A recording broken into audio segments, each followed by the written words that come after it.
Bismillahirrahmanirrahim. Assalamu alaikum and welcome to our second lecture of the second chapter. In the last lecture हम लोगों ने discuss किया था computers can only understand machine language whereas humans, the developers of the softwares, वो machine language को directly understand नहीं करते और वो high level languages के अंदर coding करते हैं, programming करते हैं. ये चीज़ तो हमें क्लियर हो गई थी कि there is the difference between the language in which we code, जिस लैंग्वेज के अंदर हम कोडिंग करते हैं, और वो लैंग्वेज जो कंप्यूटर डायरेक्टली अंडरस्टैंड करता है. तो इसका मतलब ये है कि दरमियान में हमें एक ट्रांसलेटर रिक्वायर है जो कि हाई लेवल लैंग्वेजेस के अंदर लिखे गए कोड को कन्वर्ट करेगा मशीन लैंग्वेज के अंदर, लो लेवल लैंग्वेज के अंदर. तो ये दो किस्म के होते हैं, एक को कहा जाता है कंपाइलर और एक को कहा जाता है इंटरप्रेटर. दोनों का एक ही काम है पर इनका जो प्रोसेसिंग क्राइटेरिया है, इन दोनों की प्रोसेसिंग में फ़र्क है. तो सबसे पहले हम चलते हैं कंपाइलर की तरफ. A compiler is a computer software that translates source program into object program as shown in figure. तो सोर्स प्रोग्राम इसको दिया जाता है. सोर्स प्रोग्राम वो प्रोग्राम है, वो कोड है जिसको डेवलपर ने किसी हाई लेवल लैंग्वेज के अंदर कोड किया है, टाइप किया है. तो वो दिया गया किसको? कंपाइलर को.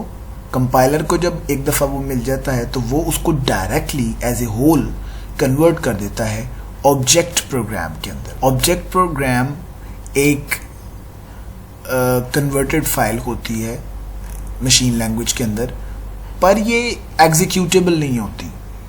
अभी इसके अंदर कुछ चीज़ें कम होती हैं.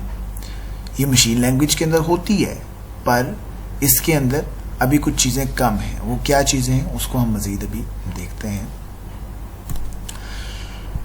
अच्छा जी, उसके बाद हमारे पास है source program consist of statements written in high level language. जैसे मैं आप लोगों को बता चुका हूँ कि जो प्रोग्रामिंग, जो भी कोडिंग होती है, वो जो डेवलपर कोड करता है उसे कहते हैं आप सोर्स प्रोग्राम. अब वो चाहे जावा में हुआ है, सी में है, पास्कल में है, किसी भी हाई लेवल लैंग्वेज के अंदर है.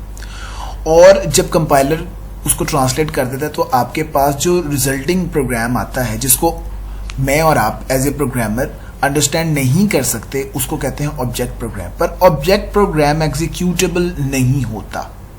ऑब्जेक्ट प्रोग्राम को कंप्यूटर रन नहीं कर सकता क्योंकि इसमें कुछ चीजें मिस हैं. The object program is understandable by a computer processor but difficult for a human to read and understand because it consists of zeros and ones. And I hope you know what is meant by zeros and ones. Zeros and ones से मुराद binary language है. zeros and ones से मुराद वो language है, machine language, जिसको computer understand करता है. अभी एक चीज़ यहाँ पर मिस थी कि why it is not executable, वो हमारे लेक्चर के अंदर भी आ रहा है. तो अब हम आते हैं इंटरप्रेटर के ऊपर.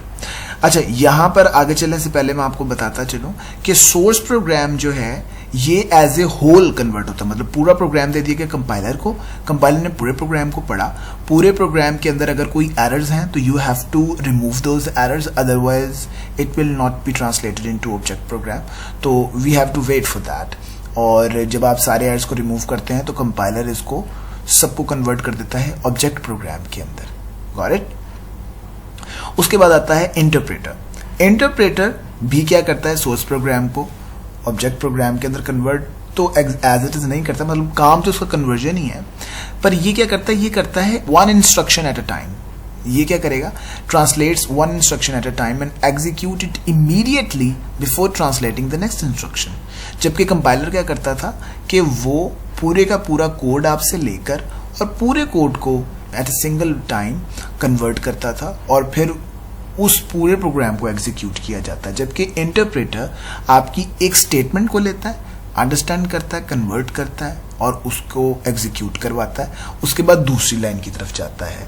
तो अगर नीचे आपके कोड के अंदर कोई एरर्स मौजूद हैं तो it's not a problem for interpreter. Interpreter उस वक्त तक एग्जीक्यूशन करता रहेगा जब तक कोई एरर नहीं आ जाता या प्रोग्राम नहीं खत्म हो जाता. जबकि कंपाइलर जब तक आपके प्रोग्राम में कोई एरर्स हैं ये काम ही नहीं करता. ये कहता है पहले एरर्स रिमूव कर. उसके बाद ये जो है कंपाइलर क्या कर रहा है? कंपाइलर बेसिकली आपका प्रोग्राम एक ही दफा पूरा प्रोग्राम लेता है, एक ही दफा कन्वर्ट करता है और एक ही दफा एग्जीक्यूट करवा देता है. तो it is comparatively faster than interpreter क्योंकि वो एक स्टेटमेंट को फेच करेगा, ट्रांसलेट करेगा, एग्जीक्यूट करेगा, then he will go back to fetch another statement. तो इसको बहुत दफ़ा आना जाना पड़ेगा from your processing to your memory और might be possible to your hard disk, ठीक है, if the program is very big. तो ये स्लो करता है। किसके लिहाज से स्लो करता है? मेरे और आपके लिहाज से स्लो नहीं करता, क्योंकि कंप्यूटर इंसानों की निस्बत तो बहुत ज़्यादा स्पीड में काम कर रहा होता है, पर ये कंपाइलर्स की निस्बत इंटरप्रेटर स्लो होते हैं, पर ये लाइन बाय लाइन काम करते हैं। इंटरप्रेटर्स, जैसे अभी यहाँ पे लिखा हुआ है, interpreter reads each statement of source program one at a time and determines what it means as it executes it, ठीक है जी। और मैंने आपको ये भी बता दिया कि कंपाइलर्स थोड़े फास्ट होते हैं, और ये भी बताया कि क्यों होते हैं। और जी, moving onward, now we are going towards programming environment. Programming environment means the software और the things that are required while a software developer is programming।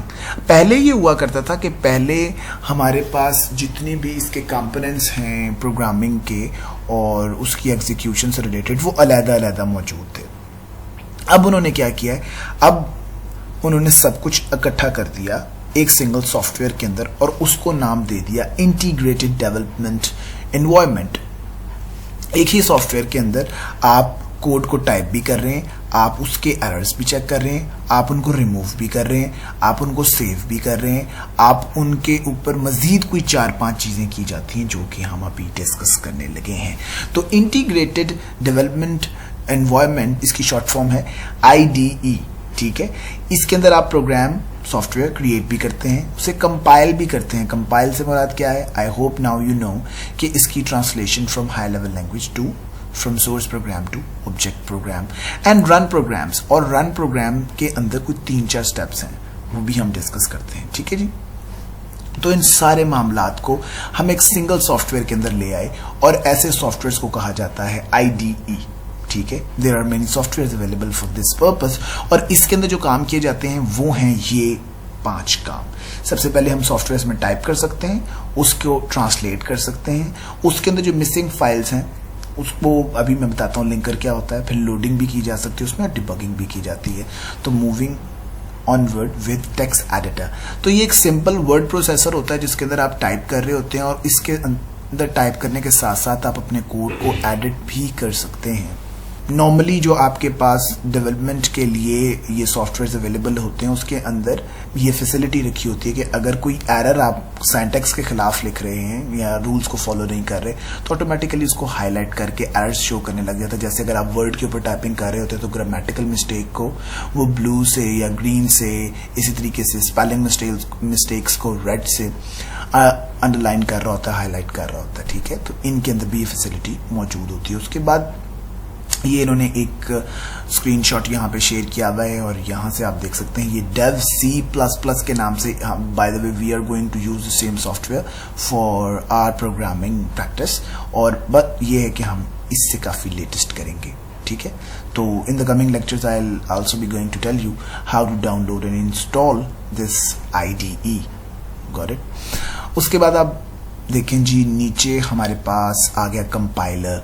तो कंपाइलर का काम क्या है, ऊपर हम पढ़ चुके हुए हैं कि ये कन्वर्ट करता है फाइल्स को from source code to object code. आपने टाइपिंग करके एक कोड को सेव किया जिसको आप अंडरस्टैंड कर सकते हैं किसी high level language like C के अंदर, ठीक है। तो उसको हम कहते थे सोर्स प्रोग्राम। और सोर्स प्रोग्राम जिसके अंदर सेव किया जाएगा उसकी एक्सटेंशन डिफरेंट होगी, उसकी एक्सटेंशन होगी .c के नाम से। और उसके बाद जब कंपाइलर उसको कन्वर्ट कर देगा तो जो आपके पास फाइल आएगी उसको कहते हैं ऑब्जेक्ट प्रोग्राम और उसकी एक्सटेंशन होगी .obj। एक्सटेंशन बताती है कि आपकी फाइल की टाइप क्या है, ये उसकी टाइप के लिए एक्सटेंशन होती है, not just in programming, in any type of software. और आप कोई भी अपने कंप्यूटर की किसी भी फाइल को ओपन करके देखें, उसके नाम के बाद डॉट के बाद कुछ लिखा हुआ होता है। .jpeg हमारी इमेजेस की फाइल्स होती हैं, इसी तरीके से .mp3 फाइल्स होती हैं, .avi फाइल्स होती हैं, .docs फाइल्स होती हैं, .ppt, .ptf etc. उसके बाद we will be coming back to this whole diagram, block diagram after reading this the remaining concepts जिसके अंदर लिंकर वगैरह हैं। तो लिंकर, मैंने आपको शुरू के अंदर एक बात कही थी कि आपका कंपाइलर आपको एक फाइल देता है जिसे कहते हैं ऑब्जेक्ट फाइल, और वो फाइल आपके पास एग्जीक्यूटेबल नहीं होती, जबकि वो फाइल आपके पास मशीन लैंग्वेज के अंदर होती है। तो होता ये है कि जब ऑब्जेक्ट फाइल के अंदर हमारे पास कुछ मिसिंग लिंक्स होते हैं, जब आप कोडिंग कर रहे होते हैं तो कोडिंग के दौरान आपके पास कुछ ऐसी चीजें होती हैं, कुछ ऐसे फैसिलिटीज होती हैं जिनका आप सिर्फ लिंक शो कर देते हो, उसकी कोडिंग नहीं करते, क्योंकि आपको वो प्रोग्रामिंग लैंग्वेज या वो आईडीई फैसिलिटी दे रहा होता है कि instead of doing the whole code you can use a built in facility, built in function आप उसका यूज कर सकते हैं। तो जब आप कंपाइलर को देते हैं तो कंपाइलर क्या करता है, कंपाइलर उन लिंक्स को, उन फंक्शंस को कन्वर्ट नहीं करता, क्योंकि उनका सिर्फ वहां पर एक लिंक मौजूद होता है या आप कह लो लेबल मौजूद होता है, वो उनको ट्रांसलेट नहीं करता, उनको एज इट इज छोड़ देता है। ये काम करता है लिंकर। लिंकर क्या करता है, लिंकर उन आपकी प्रोग्रामिंग की जो फाइल्स पड़ी हुई होती हैं उनके अंदर से, अब यहाँ पर जो बिल्ट इन कोड दिए गए होंगे उन कोड्स का जो एग्जीक्यूटेबल कोड होता है मशीन लैंग्वेज के अंदर, वो लाकर आपकी ऑब्जेक्ट फाइल के अंदर ऐड करवाता है। और अब इसके बाद लिंकर की लिंकिंग कंप्लीट करने के बाद आपकी फाइल अब कंप्लीटली एग्जीक्यूटेबल है। अब हम इसको रीड आउट भी करते हैं। Linker is a software that translates object programs into a single executable program. By the way, I disagree with the word translates. It don't translates. ये क्या करता है, ये उसके missing links complete कर रहा होता है। ऑब्जेक्ट फाइल के अंदर ऐसे कुछ जगहें होती हैं जहां पर जो बिल्ट इन फैसिलिटीज आपके पास अवेलेबल हैं, बिल्ट इन कोड ऑलरेडी पड़ा हुआ है आपकी लाइब्रेरी फाइल्स के अंदर, उनकी लिंक्स मौजूद होते हैं। तो उन लिंक्स को रिमूव करके वहां पर पूरा कोड इंसर्ट कर दिया जाता है, जिसको कहते हैं लिंकिंग। ठीक है, उसके बाद लिंकर जब अपना काम कर लेता है, लिंकिंग के बाद आपके पास जो फाइल आती है that is .exe file, .exe that is executable file, और इसको आपका कंप्यूटर प्रोसेसर रन करता है।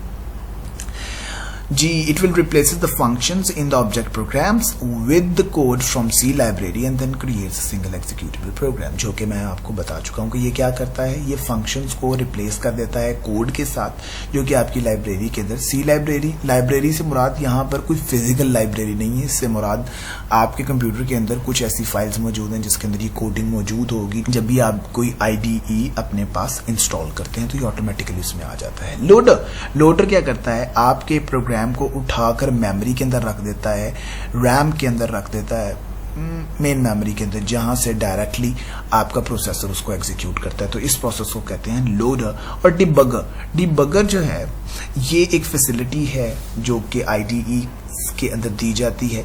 ये 1 by 1, अगर if there are any errors or you are not satisfied with the result of your program, तो आप डिबगिंग करते हैं। इसके अंदर ये लाइन बाय लाइन आपकी एक प्रोग्राम की एक फाइल को एग्जीक्यूट करता है और साथ साथ उसके रिजल्ट्स भी एक साइड बार के अंदर शो करता जाता है। तो आपको पता लगता रहता है कि आपका प्रोग्राम कर क्या रहा है, और जहां पर आपके पास अनएक्सपेक्टेड रिजल्ट्स या वैल्यूज आती हैं तो आप उसको करेक्ट कर लेते हैं।